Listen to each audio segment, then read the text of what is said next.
कथा आती है, मुझे बहुत प्रिय है। कृष्णदास, क्या नाम है, आगरा गए एक बार, और आगरा में आपने सब्जी मंडी में कुछ खरीद रहे थे, तभी आपको स्वर सुनाई दिया, और वो स्वर सुनते ही कृष्णदास जी का एक स्वरूप है। जैसे हमारा आपका स्वभाव क्या है, हम काशी की गलियों में घूम रहे हैं, कोई वस्त्र टंगा हुआ है दुकान के बाहर, तो उस वस्त्र को देखते ही हमारा, अगर वो अच्छा है तो हम क्या चिंतन कर लेते हैं, हम पे कैसा लगेगा। मलइयो रखे महाराज, कुल्लड़ों में मलइयो रखते ही हमारी जीभ सोचती है ये मेरी जीभ आ गया तो कैसा लगेगा। कहीं चाय फेंटी जा रही है, उस चाय को देखते ही आ जाता है, जीभ अपने आप सोच लेती है ये आएगी तो मुझे कैसा अनुभव होगा। चाची की कचौड़ी, चाची है ना, हम रोज आते, रोज मिलती है हमको, इतनी भीड़ लगी रहती वहां पे,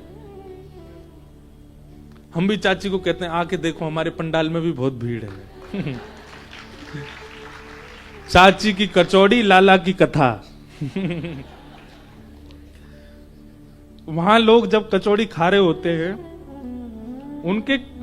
उनके खाते हुए मुख को देख के मेरे मन में भी आ जाता है, एक बार मैं भी खा के तो देखूं ऐसा है क्या, यहां इतनी भीड़ लगा रखी लोगों ने। अभिप्राय मतलब हम वस्तु को देखते हैं, नेत्र देखते ही उस इंद्रिय को संकेत पहुंचा देती है कि अगर ये मिला तो तुमको कैसा लगेगा।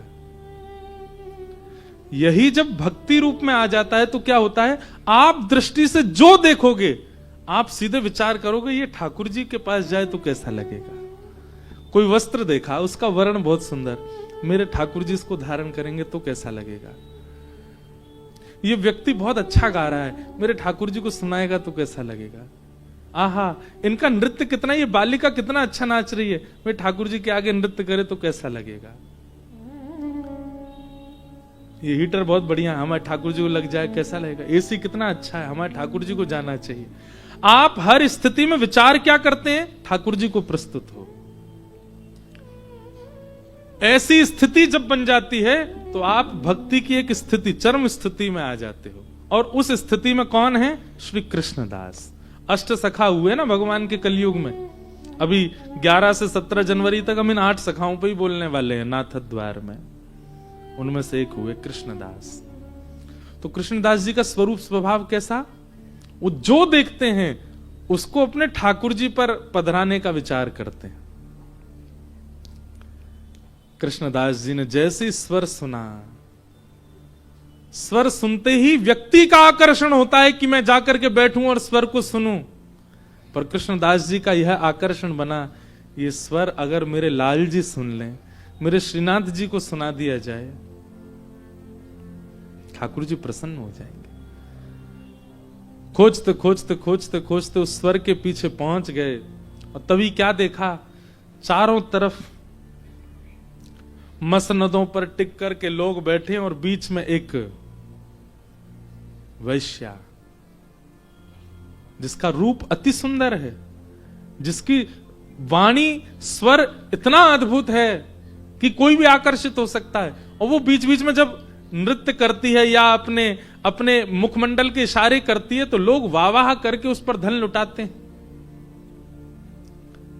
कृष्णदास जी के मन में आया, रूप इतना सुंदर, नृत्य इतना सुंदर, गायन इतना सुंदर, अगर ये ठाकुर जी को निवेदित कर दिया जाए और मेरे ठाकुर जी इस पर प्रसन्न हो जाएं, तो मेरी तरफ से ठाकुर जी को प्रसाद लग जाएगा और ठाकुर जी की कृपा से इसका उद्धार हो जाएगा। तभी कृष्णदास जी ने देखा, रुको अभी ताली नहीं बजाओ। कृष्णदास जी ने देखा इसका आकर्षण क्या है, तो कह बड़े बड़े सेठ बैठे हैं अपने हाथ में नोट लेकर, जिस पे ज्यादा नोट उसकी तरफ भी देखती है। उनमें से किसी ने 5 के नोट, अब पुराने जमाने 5 के, 1 के, 10 के, 15 के, 20 के। कृष्णदास जी ने अपनी जेब से 100 निकाले और एक भक्त हैं, और जैसे ही 100 निकाले उस वैश्या ने जैसे ही देखा उनकी ओर पहुंच गई, बोले इतना तो मुझे आज तक किसी ने नहीं दिया जितना आप दे रहे हैं। बोले ये तो एडवांस है, रखो, असली तुमको मूल्य, तुम्हारा मूल्य तो हमारे सेठ देंगे, इसको रखो। आपके सेठ कहां है? बोले वो नहीं आते, उनके पास तुमको जाना पड़ेगा। हाँ तो मैं तैयार हो जाती हूं, चलूं आपके साथ। कृष्णदास बोले चलो। याद रखें, आज तक जितने सुंदर तुमने पोशाक पहनी, सबसे सुंदर पहनना, श्रृंगार भी अति अद्भुत करना, और राग जो जिसमें तुम अति निपुण हो वही राग सुनाना। हमारे सेठ जी प्रसन्न हो गए तो इतना धन देंगे कि तुमको कहीं जाने की आवश्यकता नहीं। वैश्या तो प्रसन्न हो गई, निकल पड़ी कृष्णदास जी के साथ। गोवर्धन आए श्रीनाथ जी के प्रांगण में। श्रीनाथ जी अभी प्रसाद राजभोग पा रहे हैं, पर्दा लगा था, सामने जाकर के वैश्या को खड़ा कर दिया। कृष्णदास जी एक खंभ के पास खड़े हो गए। उस वैश्या ने पूछा कहां है आपके सेठ जी? बोले अभी भोग आरोग रहे हैं, भोजन कर रहे हैं, अभी भोजन करके आएंगे। उनको देखते ही नाचने शुरू कर देना, समय नहीं है उन पे।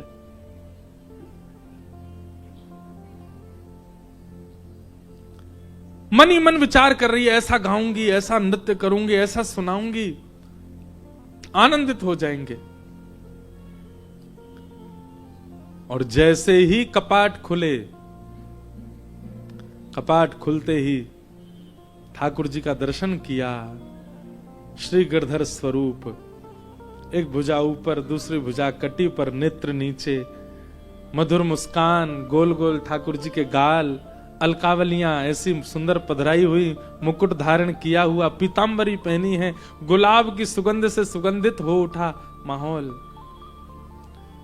जैसे ही रूप देखा ठाकुर जी का, रूप देखते ही कृष्णदास जी की ओर देखने लगी, और मानो उस वैश्या को आज यह अनुभव करा दिया कृष्णदास जी ने, जिस वाणी से, जिस रूप से, जिस नृत्य से तूने लोक रंजन किया, वास्तव में यह वाणी, यह रूप, यह नृत्य जिनके सामने पधराना चाहिए, आज उनके सामने तू खड़ी है। पूरी बातें घूमने लगी। कृष्णदास जी कह रहे थे मेरे सेठ जी प्रसन्न हो गए तो इतना देंगे, इतना देंगे, कहीं ना जाना पड़े। और वही है, ये अगर दे दें तो फिर कहां जाना पड़े।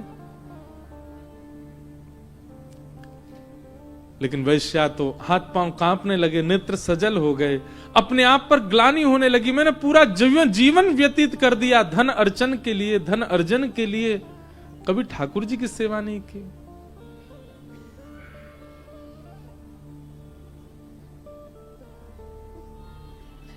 कृष्णदास जी की ओर देखा, मैं क्या करूं, मेरी वाणी नहीं निकल रही है। वाग गदगदा द्रवते यस्य चित्तम रुदत्य भिक्षणम हसति क्वचिच्च विलज्ज उद्गायत नृत्यते च मद भक्ति युक्तो भुवनम पुनातु।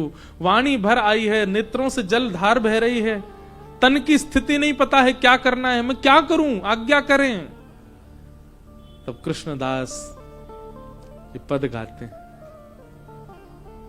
मेरो मैंने गिरधर छवि पे अटका, मेरो मैंने गिरधर छवि पे ललित त्रिभंगी चाल पे चल के, ललित त्रिभंगी चाल पे चल के, चिबुक चारू गड़ी ठट क्यों, चिबुक चारू गड़ी ठट क्यों, मेरो मन गिरधर छवि पे अटक्यो, मेरो मन गिरधर छवि पे अटक्यो।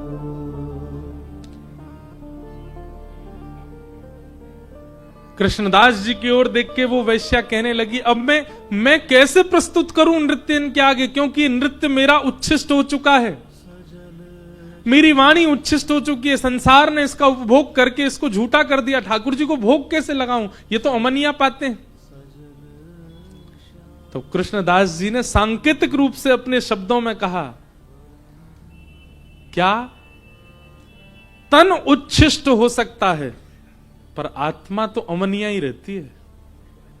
आत्मा कभी झूठी नहीं होती, आत्मा कभी उच्छिष्ट नहीं होता। संसार इस तन का भोग कर सकता है, यह तन संसार का भोग कर सकता है, पर आत्मा तो परम शुद्ध रहती है। तन निवेदित मत करो, अपनी आत्मा निवेदित कर दो ठाकुर जी को, वो तो परम शुद्ध परम पवित्र है। और पद गाते गाते कृष्णदास जी गाने लगे, क्या? कृष्णदास किए प्राण न्युछावर, कृष्णदास किए प्राण न्युछावर, यह तन जग सिर पट क्यों, यह तन जग सिर पट क्यों, मेरो मन गिरधर छवि पे अटक्यों, मेरो मन गिरधर छवि पे अटक्यों। और वैश्या नृत्य करने की स्थिति में आई पर कर ना पाई, और देखते ही देखते ठाकुर जी से कहा, अब नाथ मुझे स्वीकार करो, ये तन आपके योग्य नहीं, जो आपके योग्य है उसको स्वीकार कर लो। और वहीं प्राण त्याग दिए और आत्मस्वरूप धारण करके श्री जी बाबा के समीप पहुंच गई और अंगीकार कर लिया ठाकुर जी ने उसको, वहीं प्रवेश कर गई ठाकुर जी में।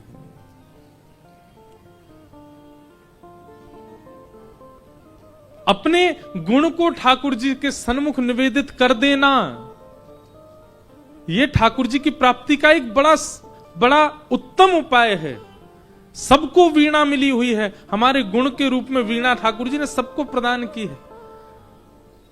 पर एक बात कहें बंधुओं, यहां आत्मा से भगवत प्राप्ति के कई प्रसंग सुनते हैं, पर कईयों ने तो देह से भी भगवत प्राप्ति की है, जैसे भक्तिमती मीरा। आज भी भेंट द्वारिका में ऐसा कहते हैं कि श्री द्वारिकाधीश जी के श्री अंग के समीप ही मीराबाई का तनिक अंग वस्त्र दिखाई देता है, क्योंकि मीराबाई सशरीर ठाकुर जी में विलीन हो गए। श्रीमद वल्लभाचार्य जी महाराज इसी काशी से सशरीर भगवत धाम प्रस्थान कर गए। सशरीर प्राप्त होने वाले भक्तों की भी गणना कम नहीं है। क्यों? क्योंकि उन्होंने अपने तन से, जिसने अपने तन से लोक रंजन की भावना ही नहीं रखी होगी, तन से प्राप्त करेगा भगवान को। पर कहीं ना कहीं तन को लोक रंजन में लगा के रखा, तो उस पर फिर एक ही उपाय बचता है कि वो आत्मा से भगवत प्राप्ति करे। उसका तन फिर संसार में ही रहता है, क्योंकि उच्छिष्ट का भोग नहीं लगाते ठाकुर जी।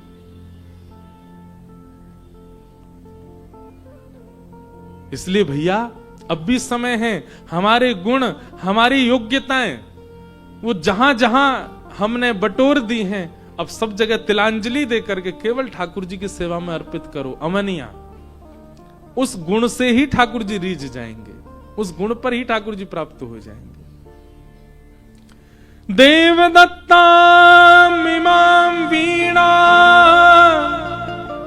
स्वर ब्रह्म विभूषिता मूर्छयित्वा हरिकथा गायमानश्चराम्यहम्। नारद जी कहते हैं ये देवदत्ता वीणा है, इस वीणा को भगवान ने मुझको प्रदान किया, और भगवान ने अगर मुझे कोई वीणा प्रदान की तो मैं उस वीणा पर लोक रंजन नहीं कर सकता। अब मुझे बताइए, आपको गुण किसने दिया? आपके अंदर जो योग्यताएं हैं वो कहां से आई हैं? हरि कृपा। तो फिर उस योग्यता से संसार का लोक रंजन कैसे हो सकता है? जिसने दिया है उसी की सेवा होनी चाहिए ना उससे। नारद जी महाराज वीणा पर, अच्छा ये वीणा मिली कैसे, बहुत सुंदर कथा है इसके पीछे, कभी कभी सुनाता हूं मैं कथा में। एक बार ठाकुर जी ने संगीत का बहुत सुंदर कार्यक्रम किया। ये संगीत के प्रेमी बैठे हैं, सुनो। ठाकुर जी ने एक बहुत सुंदर संगीत का कार्यक्रम किया। हमारे महाराज जी भी चौपाई छंद श्लोक सुनाते हैं अभी सुनाएंगे कथा के विश्राम में एक चौपाई जरूर सुनाएंगे महाराज, और एक श्लोक भी सुनाएंगे। तो एक बार भगवान ने वैकुंठ में एक संगीत का कार्यक्रम किया, और जैसे हम संगीतज्ञों को बुलाते हैं ना, ऐसे ठाकुर जी के संगीतज्ञ कौन हैं? सरस्वती हैं, हा हा हु गंधर्व हैं, गणेश जी हैं, ये सब गंधर्व हैं। ये कभी कभी संगीत का कार्यक्रम होता है, सब आते हैं अपनी अपनी परफॉर्मेंस करने भगवान के सामने। पहले गणपति आए, आकर के वीणा बजा करके गए, उसके बाद सरस्वती मैया आई, आकर के उन्होंने तो वो तो गाती भी हैं, वीणा वादन भी कर रही हैं। फिर हा हा हु गंधर्व आए, बड़ी बड़ी अप्सराएं आई। ठाकुर जी शेषनाग पर पौढ़े संगीत का वो समायोजन दर्शन कर रहे थे, सब देवी देवता बैठे हैं वहां पर। नारद जी महाराज पहुंच गए। नारद जी पहुंचे और जितने लोग बैठे थे सबको कूदते फलांगते सबसे आगे आके बैठ गए। नारद जी को अधिकार है भगवान के पास बैठने का, और ठाकुर जी को प्रणाम करके जैसे हमने मसनत लगा रखी, ऐसे ही शेष नाग कोई तकिया बना के ऐसे नारद जी बैठ गए ठाकुर जी के चरणों के पास ही। भगवान पड़े पड़े नारद जी को देख रहे थे। ठाकुर जी के मन में आया, सब गा रहे हैं, कभी मेरा नारद गावे सामने खड़ा होके, इसको सुनना चाहता हूं। पर क्या करें, नारद पे ना तो स्वर है ना कंठ है, ये कुछ आता तो है नहीं इसको। पर ठाकुर जी सोच लें तो फिर क्या असंभव। तो भगवान ने अपने पैर के अंगूठे से नारद जी के कान के पास ऐसे पांव का अंगूठा ऐसे किया। तो नारद जी बोले, जी भगवान इधर आओ। नारद जी गए पास में, कहिए तुम क्यों बैठे हो यहां पे? बोले संगीत का कार्यक्रम हो रहा है, सब सुनने आए तो मैं भी आया हूं। बोले तुमको समझ आ रहा है क्या गा रहे हैं वो? चलो सारेगामा पाधानी से सुनाओ। नारद जी बोले वो तो नहीं आते मुझ पे। तो फिर क्यों बैठे हो यहां पे? जब तुमको संगीत का सा भी नहीं आता क्यों बैठे हो यहां पे बेवजह? जाओ भजन करो अपना, हिमालय पे जाओ। यहां वो लोग बैठेंगे जिनको संगीत की थोड़ी बहुत जानकारी हो, तुमको कुछ नहीं आता, क्यों बैठ गए हो फिर यहां आके? चलो निकलो यहां से। नारद जी को बड़ी तौहीन लगी अपनी, भाई हम तो मतलब गाना नहीं आता तो सुन भी नहीं सकते हम। नारद जी जाते अब जितने देवताओं को फलांग के आए थे सब देवता हंसी करने लगे, और बैठ लो आगे। नारद जी को लगा अब तो ऐसा बन के आना है कि ठाकुर जी मुझे अपने सामने भी नहीं, मंच पे ही बैठा है। सीधे चित्रकेतु के पास गए। चित्रकेतु पे सारी नॉलेज होती है। बोले एक बात बताओ, इस तीनों लोकों में सबसे बड़ा संगीत का ज्ञाता कौन है? मुझे उसका परिचय दो। बोले एक ही है। कौन?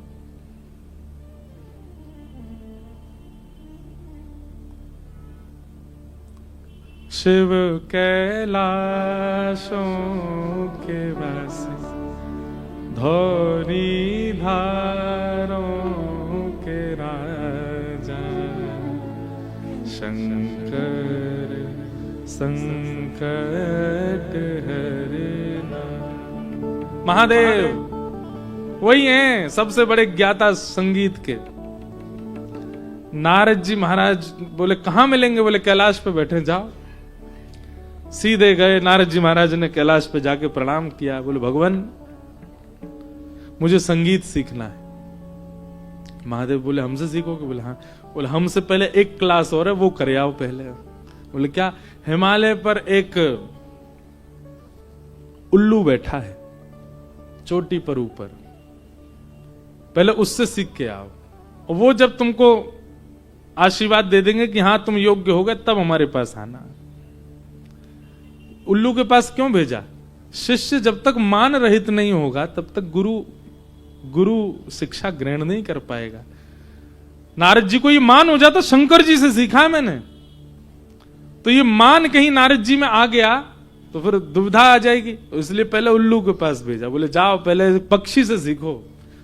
तो नारद जी पहले ही मान रहे तो हो गए। बोले वाह बताओ, उल्लू से सीखना पड़ेगा। 1000 वर्ष तक उल्लू से संगीत सीखा, और वहां संगीत सीखने के बाद नारद जी महाराज महादेव के पास है। महादेव जी ने 2000 वर्ष तक संगीत सिखाया, लेकिन फिर भी नारद जी के चित्त में मान आ गया। बताओ नारद जी, अगर भगवान शिव ने उल्लू के पास नहीं भेजा होता तो मान की क्या स्थिति होती? इतना करने के बाद भी मान आ गया। क्या मान आया? हमसे बड़ा संगीत का ज्ञाता इस वक्त पृथ्वी पर कोई नहीं है। ऐसा स्वर गाऊंगा ठाकुर जी के आगे जाके, हा हा हु गंधर्व सरस्वती सब मेरे आगे नतमस्तक हो जाएंगे। मान आ गया। और सेवा में मान नहीं आता, प्रेम में मान नहीं आता। और जहां सेवा में मान है, प्रेम में मान है, इसका मतलब है कि आपकी सेवा खोटी है, आपका प्रेम खोटा है, क्योंकि मान कर रहे हो आप। नारद जी महाराज मान करके जाने लगे, अब तो मैं बहुत बड़ा ज्ञानी हो गया हूं संगीत का। अब तो वो किसी को प्रणाम भी कर रहे हैं तो गा गा के कर रहे हैं, जय श्री कृष्ण। सामने वाला अगर जैसे भैरवी में बोलो हमसे, राग रागनियों में ही बात करो, अब सामान्य चर्चा नहीं होनी चाहिए, इतना मान आ गया। नारद जी महाराज मान में भर गए तो ठाकुर जी बोले, ओहो ये तो गलत हो गया, संगीत का ज्ञान ही तो हो गया पर मान युक्त हो गया।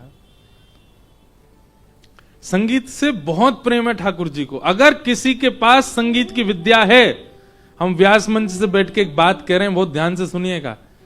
अगर किसी के पास संगीत किंचित रूप से, कोई वादन करना जानता है, गाना जानता है, कुछ भी रूप में संगीत यदि उसके पास है, तो जपी तपी योगी से पहले भगवत प्राप्ति कर लेगा, केवल अपने संगीत के भाव से। एक जापक को जितना समय लगेगा, एक योगी को जितना समय लगेगा, एक तपस्वी को जितना समय लगेगा, उससे कई गुना जल्दी एक संगीतज्ञ भगवत प्राप्ति कर सकता। पर संगीत के साथ कलयुग चलता है सूक्ष्म रूप में। क्या? मान, अभिमान। क्षमा कीजिएगा, पर संगीतज्ञों में मान बहुत जल्दी आ जाता है, इसीलिए भगवत प्राप्ति नहीं कर पाते, इतना अच्छा गाने के बाद भी। मान रहित यदि संगीतज्ञ हो जाए तो जिसने भी पाया है ना, वो गा के ही पाया है ठाकुर जी को, बिना गाए किसी ने नहीं पाया। चाहे गोस्वामी जी हो, चाहे मीराबाई हो, चाहे सूरदास हो, सबने गाया। अरे महादेव भी गाते हैं, पर मान रहित। तो नारद जी में मान आ गया। ठाकुर जी ने एक लीला की, एक सुंदर नगर का निर्माण कर दिया। नारद जी ने जैसे उसमें प्रवेश किया, उस नगर को देख करके नारद जी इतने मंत्रमुग्ध हो गए, जिसको देखें वही इतना सुंदर। एक व्यक्ति को देखा, अरे इतना सुंदर पुरुष मैंने पहले तो कभी देखा नहीं। उसको देखने लगे, तभी देखा कि उसका एक पांव तो है ही नहीं। रूप इतना सुंदर लेकिन एक पांव नहीं है। तभी दूसरा व्यक्ति देखा, वो उससे भी ज्यादा सुंदर, पर उसका एक हाथ नहीं है। फिर तीसरा व्यक्ति देखा, वो और भी ज्यादा सुंदर, उसकी एक उंगली नहीं है। मतलब जितने भी लोग थे उस नगर में, सब खंडित, सबके अंग भंग थे। नारद जी महाराज ने किसी को रोका, बोले भैया ये नगर कौन सा है? बोले इस नगर का नाम है संगीत नगर। अच्छा, और ये सब कौन है? इतने सुंदर, इनका रूप देखते बनता है। सांवले भी तो भी इतने सुंदर, गोरे तो कहने ही क्या। इतना सुंदर नासिका, इतनी सुंदर आंख, इतने सुंदर कान, रूप ऐसा है कि देखते रहो। पर ये सब ऐसे अंग भंग क्यों है इनके? सब लोग बोले, अरे महात्मा जी आपको क्या बताएं, हम सब राग रागनियां हैं। मैं भीमपलासी राग हूं, वो भैरवी घूम रहा है बेचारा लंगड़ा लंगड़ा करके। वो आसावरी राग है, वो यमन बैठा वहां पर रो रहा है कोने में बैठ के। नारद जी बोले, आप सब राग रागनियां हैं? बोले हाँ। नारद जी ने प्रणाम किया, बोले पहली बार दर्शन हुआ, बताओ संगीत सीख क्या है? सीधे राग ही मिले हमको, लेकिन आप सब लोग इतने खंडित क्यों हैं? बोले एक नया नया गायक हुआ है, उसका नाम है नारद। वो इतना तोड़ मरोड़ करके गाता है हम लोगों को, उसने हमारी ये स्थिति कर दी है। उसके गायन की वजह से हमारे हाथ पांव सब टूटते जा रहे हैं। हम सब उसकी खोज कर रहे हैं। जिस दिन हमको मिल जाएगा, जिस दिन हमको मिल जाएगा, उसी को वीणा बना के बजाएंगे हम, उसी के मुख में तार पिट कर देंगे। नारद जी घबरा गए। आपने देखा कहीं नारद जी को? नारद जी बोले, नहीं मैंने नहीं देखा, मैं ढूंढूंगा, मिलेगा तो भेजूंगा जल्दी। नारद जी का मान टूटा। राम राम, मैं तो अपने आप को इतना बड़ा संगीतज्ञ मानता, ये तो राग रागनियां मुझे मारने को घूम रहे हैं। दौड़े दौड़े महादेव के पास गए। गुरुजी, आपने विद्या तो दी, पर राग रागनी तो मेरे आगे, मेरे कंठ पे बैठनी चाहिए, तो वो तो मुझे मारने को घूम रहे हैं। बोले मान कर रहे हो अपनी विद्या का, जाओ, जिनके प्रति तुमने प्रतिस्पर्धा का भाव रखा अब उनसे जाके सीखो। तब नारद जी सरस्वती जी के पास गए, हा गंधर्व के पास गए, मुझे क्षमा कर दो, मैंने अभिमान किया कि मैं आपसे बड़ा ज्ञानी हूं। और जब सरस्वती और हा गंधर्व आदियों ने जब नारद जी को क्षमा कर दिया, नारद जी को हा गंधर्व ने कहा, बोले नारद जी, वास्तव में आपसे बड़ा ज्ञानी संगीत का इस वक्त धराधाम पर कोई नहीं है, तीनों लोकों में कोई नहीं है, केवल आपके मान को दूर करने के लिए भगवान ने लीला की थी। पीछे मुड़ के देखो, तभी क्या देखा, वही राग रागनियां अब अपने सर्वांगीण रूप में आ गई थी, सब नारद जी को वंदन कर रहे थे। और उन्हीं राग रागनियों के बीच से शंख चक्र गदा पद्मधारी श्रीमन नारायण भगवान आए, नारद जी को हृदय से लगाया। बोले नारद, अब तुम गुणवान भी हो गए हो और मान रहित गुणवान हुए हो, अब तुम मेरे अधिकारी। सब देवताओं को आह्वान किया, बोले अब संगीत का कार्यक्रम होगा और उसमें नारद जी प्रस्तुति देंगे पहली बार।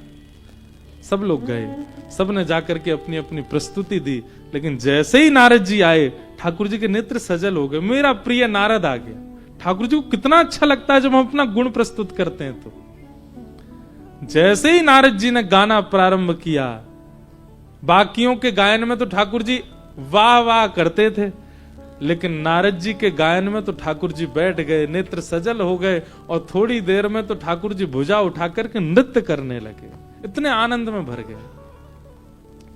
मन में आया मैं क्या दूं, नारद को कुछ देना चाहता हूं।